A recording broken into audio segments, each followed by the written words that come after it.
Assalamualaikum warahmatullahi wabarakatuh. Selamat pagi anak-anakku, kelas 7 budaya, 7 bahasa, 7 binika, dan 7 patriot. Selamat berjumpa kembali dengan Pak Jul setelah minggu kemarin kalian mengikuti PTS. Dan Pak Jul harap kalian masih tetap semangat dalam mengikuti pembelajaran pada pagi hari ini. Silahkan dipersiapkan buku tulisnya, nanti dicatat dan difoto lalu dikirimkan ke Google Classroom. Oke ya. Oke, kita langsung saja ke materi kita pada pagi hari ini.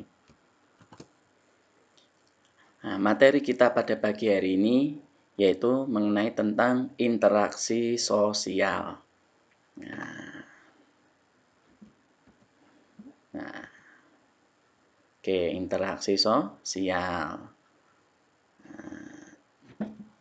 Yuk, mengapa kegiatan jual beli di pasar seperti gambar itu ya dikatakan sebagai interaksi? Nah, jelaskan pendapatmu.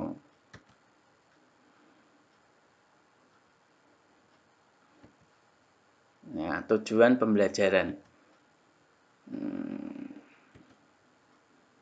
Nah, tujuan pembelajaran yang pertama, melalui pengamatan terhadap lingkungan sekitar, peserta didik mampu menunjukkan contoh interaksi dalam ruang secara tepat. Yang kedua, melalui pengamatan terhadap lingkungan sekitar, peserta didik mampu menganalisis pengaruh interaksi sosial dalam ruang terhadap kehidupan sosial, ekonomi, dan budaya dalam masyarakat secara tepat.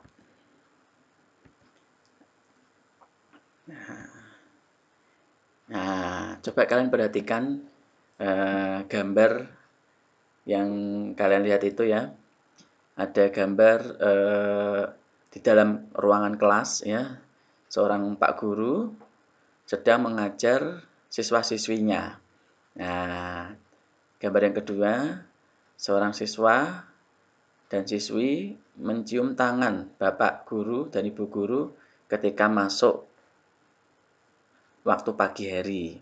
Lalu gambar yang ketiga, seorang siswi yang sedang bersalaman atau melakukan interaksi. Nah, dari gambar yang ada di depan dapat disimpulkan bahwasanya interaksi sosial itu merupakan hubungan-hubungan sosial yang dinamis, ya, menyangkut hubungan antar perorangan, antar kelompok, dan antara orang perorangan dengan kelompok.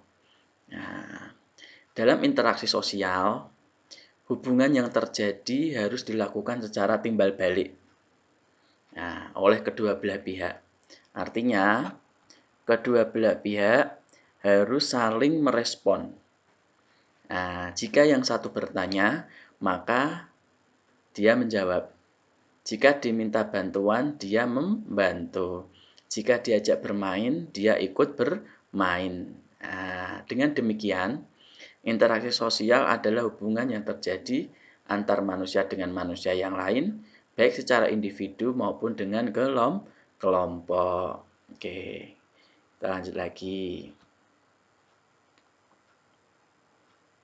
Nah, faktor pendorong interaksi sosial. Nah, ada imitasi. Nah, imitasi adalah merupakan proses seseorang mencontoh orang lain atau kelompok. Nah, ini contohnya seperti seorang anak perempuan bermain masak-masakan. Nah, karena melihat ibunya pada saat memasak di dapur. Nah, ini contoh imitasi. Nah, masih banyak contoh yang lain imitasi. Nah, semisal bapaknya ya, kalau tadi kan contoh perempuan. Meniru ibunya yang memasak di dapur. Nah, contoh imitasi untuk yang cowok itu seperti anak laki-laki yang meniru ayahnya. Nah, seperti ayahnya naik motor. Nah, anaknya pingin seperti itu. Nah, seperti naik sepeda. Nah, imitasi, meniru. Nah, lalu yang kedua, sugesti. Sugesti merupakan pengaruh yang dapat menggerakkan hati orang. Nah, contohnya itu seperti seorang pasien yang akan berobat ke seorang dokter. Nah, pasien tersebut akan cepat mengalami penyembuhan, salah satunya disebabkan adanya rasa sugesti pada dokter tersebut. Nah, rasa rasa percaya, nah, yang menggerakkan hati seseorang. Nah, lalu yang ketiga, faktor pendorong interaksi sosial yang ketiga adalah identifikasi.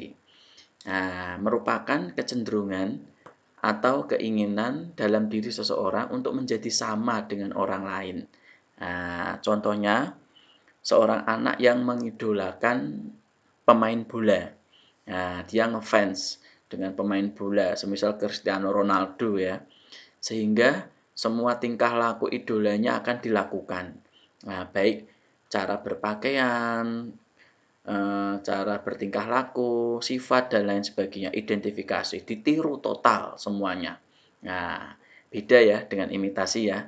Nah, kalau imitasi hanya proses mencontoh saja. Kalau identifikasi itu kecenderungan menjadi sama, nah, meniru utuh.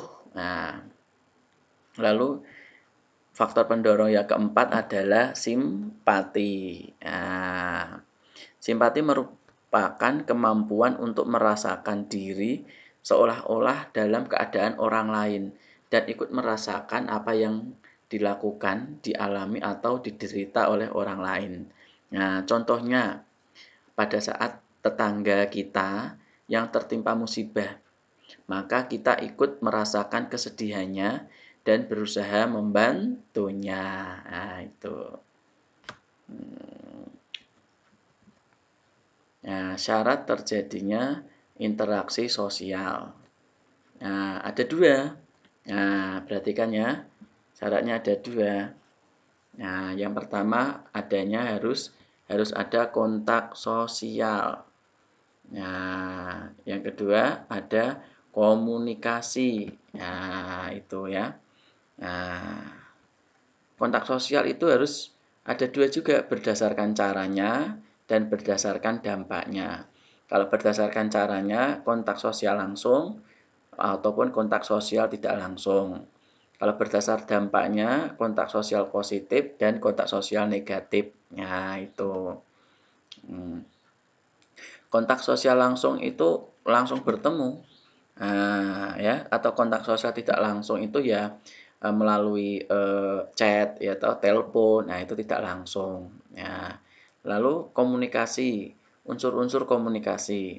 Nah, ada sumber informasi, pesan, saluran komunikasi, komunikan, umpan balik, gangguan komunikasi. Nah, intinya adalah agar bisa terjadinya interaksi itu harus ada dua hal, yaitu ada kontak sosial dan komunikasi. Ya, perhatikan itu ya, kontak sosial dan komunikasi. Oke, cukup sekian pembelajaran IPS pada pagi hari ini. Pak Jul harap kalian tetap semangat ya dalam mengikuti pembelajaran online. Oke, cukup sekian dari Pak Jul. Wassalamualaikum warahmatullahi wabarakatuh.